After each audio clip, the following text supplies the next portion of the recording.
Hi everyone, this is Dan from Headmania. First of all, I want to wish you a happy new year, an excellent 2025, and may you achieve your audiophile goals. And not only that, of course. Um, this is how I drink my tea. Yeah, this is green tea.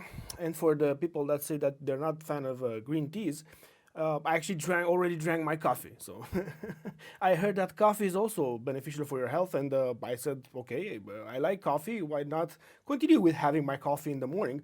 I also heard this is beneficial for the health, so I'm also drinking green tea. Of course, I also like it, but I'm also applying that in alcohol. I read some articles that say the whiskey is good for antioxidants or something like that. Okay, I don't want to miss out, so I had some whiskey. Then first and second, I read about beer. Beer is good for the kidneys. I didn't want my kidneys to miss out, so I drank some beer. And of course, wine is good for the cholesterol. Man, it's hard. It's hard. It's hard to keep up. I'm telling you. I'm just kidding. Now, I just wanted to start with a joke. But this is a very important review for me because I found a very special product. As you might have seen on the channel, I have not posted a review in the past few months, and I'm sorry about that, but I had some other stuff to do, and usually I'm dedicating some time over this, but it was a couple of busy months. Also, it was hard writing this review because whenever I tried this or put my product on the head, I didn't had the need, or not the need, but I didn't want to write any reviews. I just wanted to enjoy the music. It was so good. I didn't want to spend time on anything else than listening to it. But I now I had some time to accommodate to it, and, and here we are. And I'm talking about the T+A Solitaire P headphones. You can see them right here.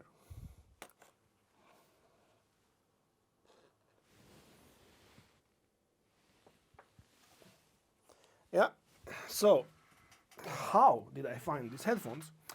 First of all, I was in the München High-End Audio Show in 2024, and this is where I found them. But it was not in the headphone area, it was like in the T+A product area. They had a lot of stuff there. It was like put in a corner. I was like, yeah, we're doing this as well. So I was like, okay, let's listen to this. And I was actually alone. I had with me three friends, and I was alone listening to them. And I was like, whoa, what is this? I had the feeling they're electrostatic, but then the microdynamics hitting in the bass. I was like, wow, what is this? I never heard something like this before. And what struck me the most was the incredible transparency and speed they were capable of, but also the punch and the dynamics that they are capable of.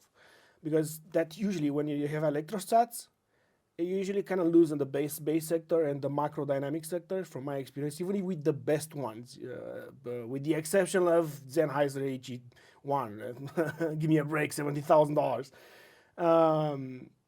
But yeah, that was something I was like, okay, I have to bring my friends here to listen to these headphones. And I brought them there. Like, they had the same feeling. And Sandu from Soundnews, I'm gonna post his review as well here in the description, had the same impression. It was like, wow.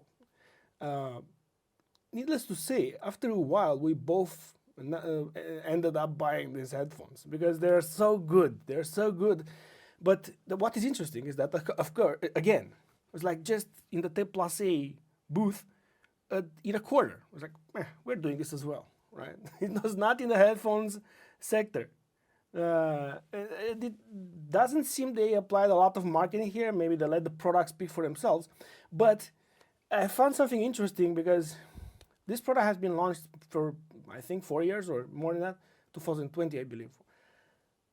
I didn't see any hype around it. I've seen a lot of hype on other products. I'm not sure what's happening there.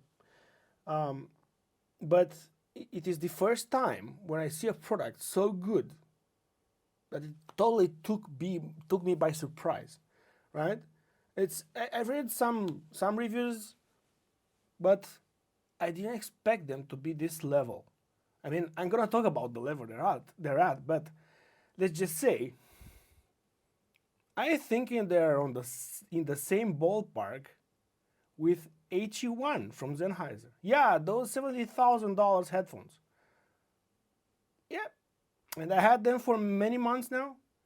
I wanted to make sure. Of course, you'll find difference in tonality and sound signatures and stuff like that. But I feel that technically they're superior, and also they have a very natural sound signature. Yes, the HE1 will also be a bit more musical, maybe a bit more natural in some sectors, but they are so good in this department as well.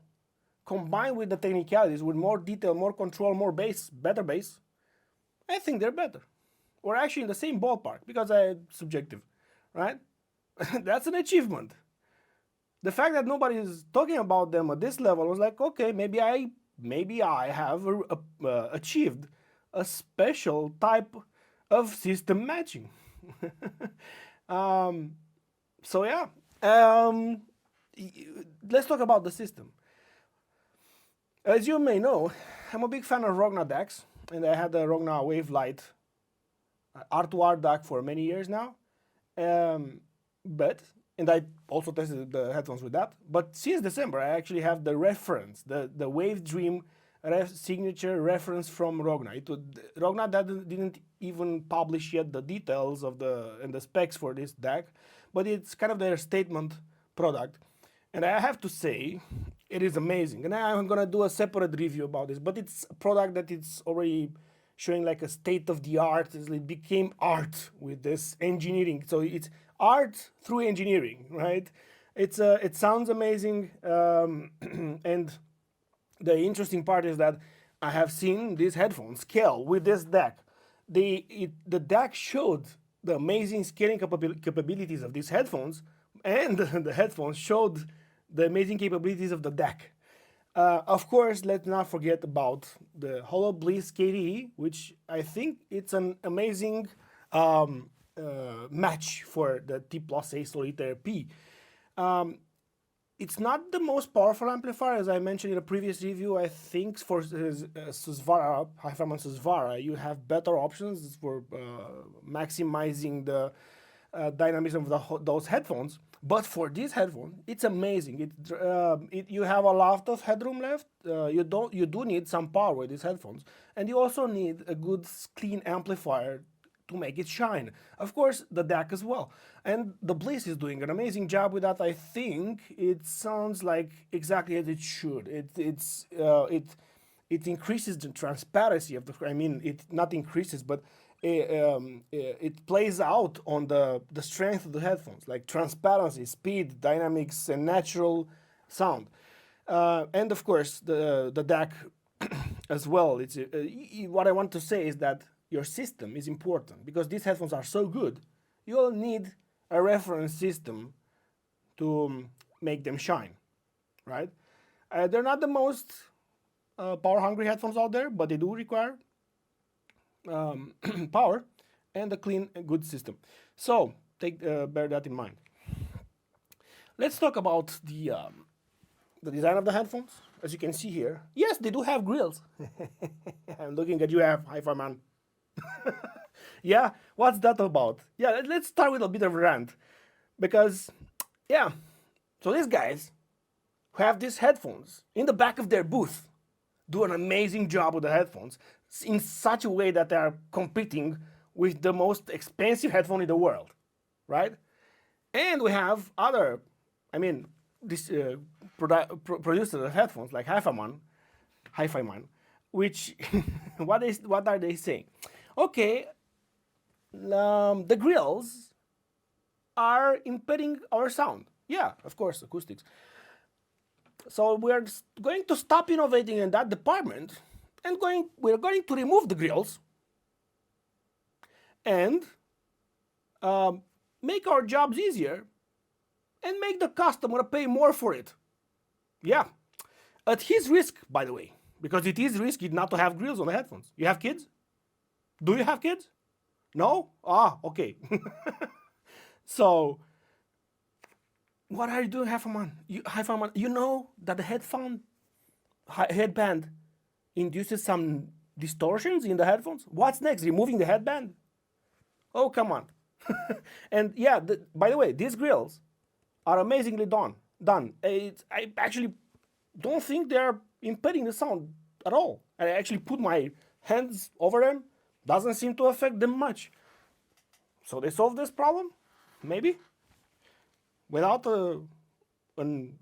doing another headphone that is more expensive than the original. Yeah, so you deserve the rant, Hifiman. I'm sorry. Let's go back to our product. Yeah, so I was talking about the system. It's important to have the system. Let's talk about the design and the comfort levels. As you can see, it's a big cup. It's a big driver. It fits quite well on our head. The soundstage is affected by these big cups in a good way. Let's talk about the headband. I think maybe this is the only thing that I can fault T+A for, because yeah, now they're good. I'm gonna start with the fact that after a few months, the headband has broken in. Why am I saying that? You see this cushioning material here? It's a bit cushier now. It's a bit softer. It got softer with time, and that's important. Why? Because at the beginning, it was a bit harder. And as you can see, this headband is not very wide. Look at this headband. Comparison between the two. And this is the Meze. So what happens with a not wide enough headband? Well, physics pressure, more pressure on the head, depending on the weight. So yeah, it was kind of a pain in the ass with this, in the head, with this headband here, because it was kind of pressuring the point. I had to kind of constantly switching after like 20 minutes. I had to do like this because it started to be painful. So yeah, they could have done a better job here, and I do recommend using a wider or headband or different cushion material that doesn't take as much to break in. It's not perfect now either, but it's not that painful. So another thing that I liked about these headphones is the cable, the stock cable, which is a basic cable. It seems to be quite good. Why am I saying this? Because I recently had the HD800S in my house, and I played around with them, and of course their stock cable sucks. I don't know why manufacturer of headphones include a bad cable with the product. I mean, they're not that cheap. So I tested these headphones because they have the same connections. I tested these headphones with the HD800S, and it was much better than the stock cable from Sennheiser. So I would say this cable is quite good. I'm not saying that, I mean, I might try out a silver cable with them, because in the current system it might do better. And maybe I'm gonna come back to you guys and tell you about it, but for the moment I think it's good enough. I don't have any problems with it. Now let's get back to the sound. By the way, it would be a great help to me if you like and subscribe to the channel. It will motivate me to do more reviews. It's not simple. I have a lot of other stuff to do. This is not my job. It's my hobby. I like sharing stuff with you guys, especially good, amazing and good products. I don't have time to write reviews of bad products. If I like something or it amazes me, yeah, I'm gonna bring it here. But it's not my job, and I'm not going to review. You see me reviewing bad products because it's a waste of time, right? If you have this question, but it would be a good incentive for me to keep writing, because I will see feedback from you guys that you enjoy the content. So, of course, you'll also have the written review, which will have a lot more details, also in comparison with other headphones, and also with details on how it sounds on specific tracks. You have measurements and everything. Go below for more. But let's get a bit back on the sound signature because I don't want to spend a lot of time here in this um, um, in this video because you can find this in the written. Let's get back to the sound. So what I love about these headphones is the level of transparency. I've never heard such a thing from a Planar before. They all say that they have reached the thinness of the electrostatic headphones. They praise the nano thickness of the diaphragm. Somehow, I mean, they have evolved a lot and they're amazing, but somehow electrostatic still usually sound more transparent and faster.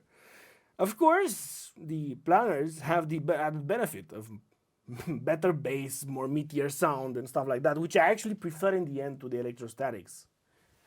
But what is amazing about this headphone is that they managed to somehow remove a layer of, between you and the sound.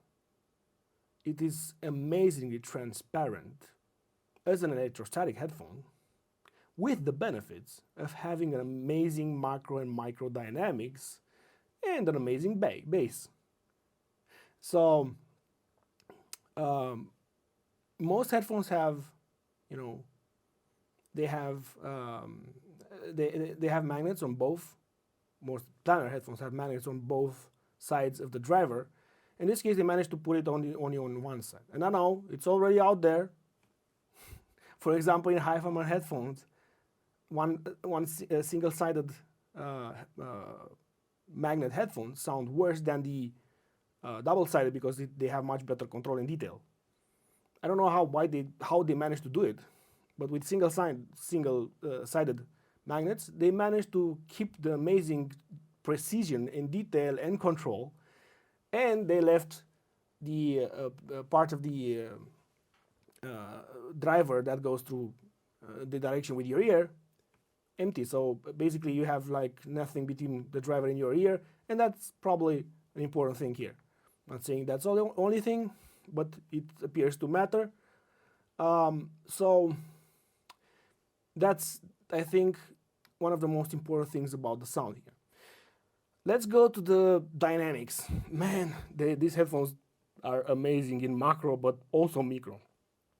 When I was listening to the drum in the Gojira drum solo live, it's a religious experience. Like it hits you like a track, but it's so detailed. It punches you, but then you have the decay that is amazingly detailed, and you can hear the material of that the drum is made of, and you can actually hear this in other instruments as well in the mid range and everything. But it is amazing how you can actually feel the body, the instrument that is made of, how it vibrates. You become one with the instrument. You are the drum. They hit you. It's amazing, right? And I think it's it's the best bass I've ever heard. I heard good bass in headphones, amazing bass, right? But the combination between the punch and the detail in the decay is amazing. So you have that. In the mid-range is like an ointment to your soul. The instruments are so well textured. You can feel them vibrate with textures and liveliness and real life-like tonality.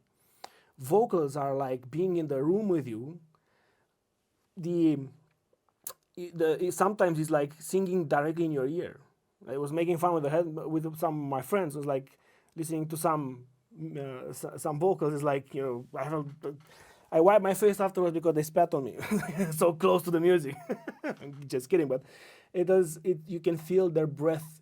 Sometimes you can feel the breath and this like going through your own throat or diaphragm. So this is an interesting thing here because the mid-range has a bit of a dip in between 1 and 2 or 3K. You find the measurements.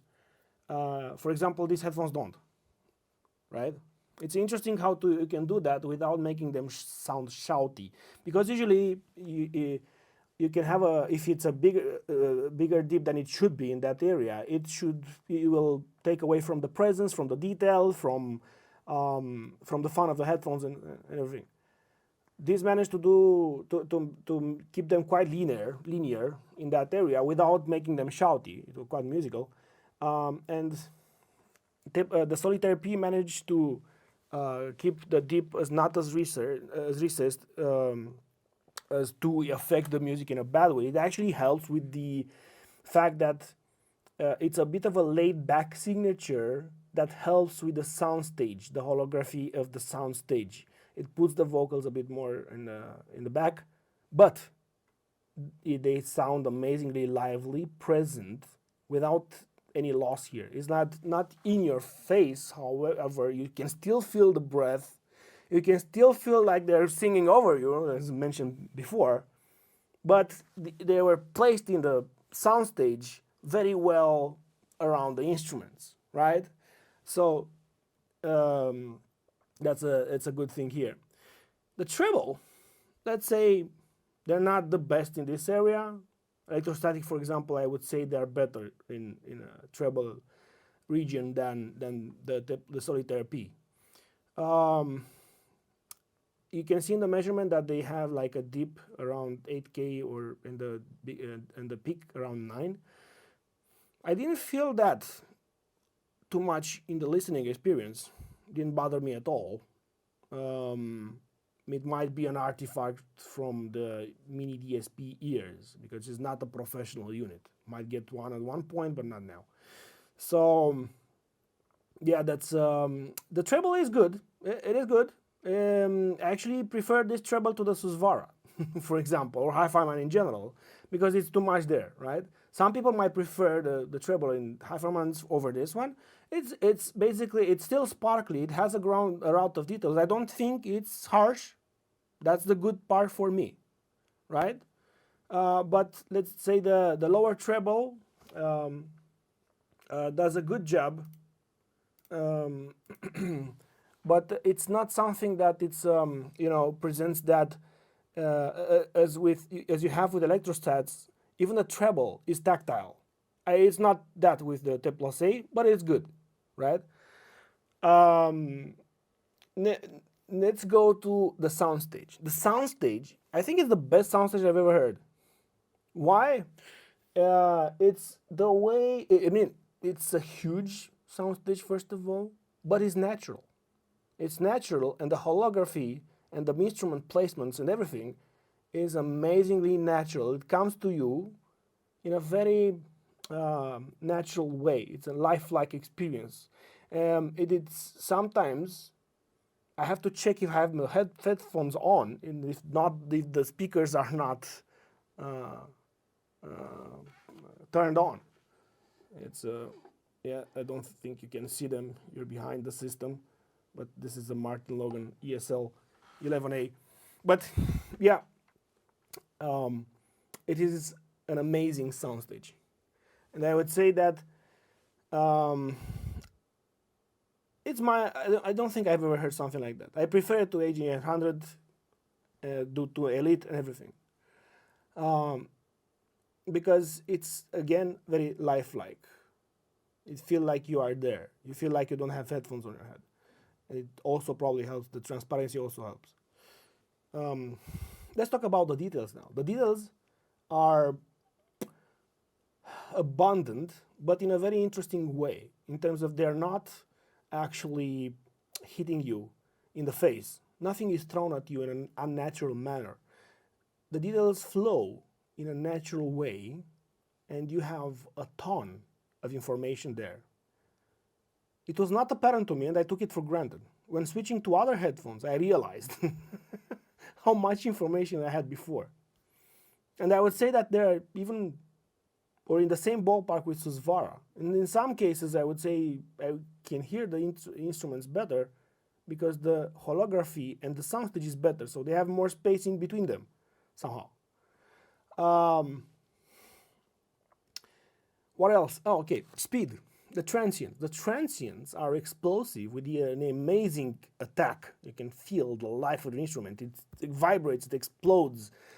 And the decay as well is amazingly detailed, natural, but fast, right? It's not lingering, but it's very detailed. And it lingers it not lingers, but it continues as much as it's needed to give you the full experience. And I love that. I mean, this is one of the best things about the headphones because it contributes to the microdynamics and macrodynamics and to the precision of the sound. So, yeah, this is one of the best features about these headphones. Let's talk about tonality. The tonality, from my perspective, is amazingly natural. It's a kind of a lifelike experience. I think the system also helps. I mean, the Wave Dream reference signature is it's something else, the DAC. And HoloBeast manages to capture that or to transmit that. So, given the right system, the headphones will sound amazingly lifelike. I had a lot of times where I had to just check the room at night. It was like, so I thought I heard something. It was so real that I thought it was something in the room with me. And even with have backing vocals or when a voice randomly appears in the music, like closer into the microphone, is like, oh. Yeah, this is something that really impresses me with these headphones. It's like somehow neutral, right? A bit more of a it's not bright, right? It presents good detail there, but I would say it's a bit more dark compared to other planners and especially electrostats. But it sounds a bit more to the neutral than any other thing. So in the same time, it manages to sound extremely natural and lifelike, and it's musical because of transparency and dynamics and Pratt. I mean the timing and the Pratt and the bass. It's an amazing experience. It's like it can show you the nuances when you need to be subtle. It can throw you away and pull you back when it needs to. So yeah, amazing. Let's go a bit through a comparison. I'm not going to talk about too much of that here. So if you want more details, go in the review, the written review. You have the ZMF Caldera here. I think this sounds a bit thicker. The bass is a bit, the sub bass is a bit more preeminent. It has a better, I mean, the body is fatter in the bass especially. It's a bit more present between 1 and 3 kilohertz. It's still amazing headphones. I love them a lot. But I ended up preferring the Solitaire P because they win in terms of transparency, speed, attack, detail, soundstage. We also have the Atrium, which, if you read my review, one of my favorite headphones. Why? Not because of technicalities. They do offer decent technicalities, but it's about the natural lifelike tonality and the musicality. It's interesting because, as you would expect, T+A destroys them in terms of technicalities. However, I would say that they're one of the few headphones that can actually hold a candle to Solitaire P because they sound so different and so musical and so fun that they might actually make sense as an alter or as a headphones on the side, right? So they do sound I mean, both sound natural. This is also natural, but a bit more musical than the Solitaire P, which is a bit more on the neutral side. Now, I don't have with me the Susvaras and the Elite. You'll find the details in the written review, but Meze Elite